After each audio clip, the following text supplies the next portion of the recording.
नमस्कार मित्रांनो, जय महाराष्ट्र। उद्धव ठाकरेंचा विजय, कोणत्याही महत्त्वाची बातमी बघूया।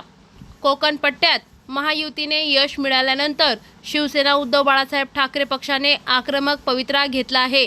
पनवेलमध्ये पक्षाला अपेक्षित यश न मिळाल्याने उद्धव ठाकरे यांनी संघटनात्मक पातळीवर मोठे फेरबदल केले।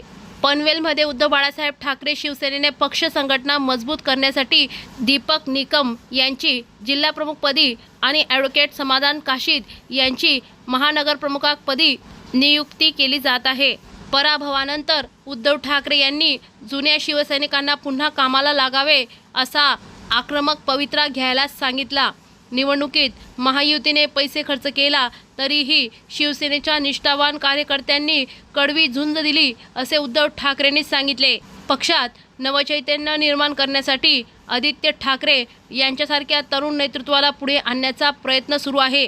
स्थानिक स्वराज्य संस्थांच्या निवडणुकीत जरी ग्रामीण भागात यश हुकले असले तरी पनवेल महानगरपालिकेत मात्र शिवसेनेची मशाल धगधगती राहिली पाहिजे। महानगरपालिकेत पक्षाचे 5 उमेदवार विजयी झाले आहेत। अनेक प्रभागात पराभूत झालेल्या उमेदवारांनाही 4 ते 5 हजारांच्या दरम्यान मते घेतल्याने पक्षाची पकड सिद्ध झाली आहे।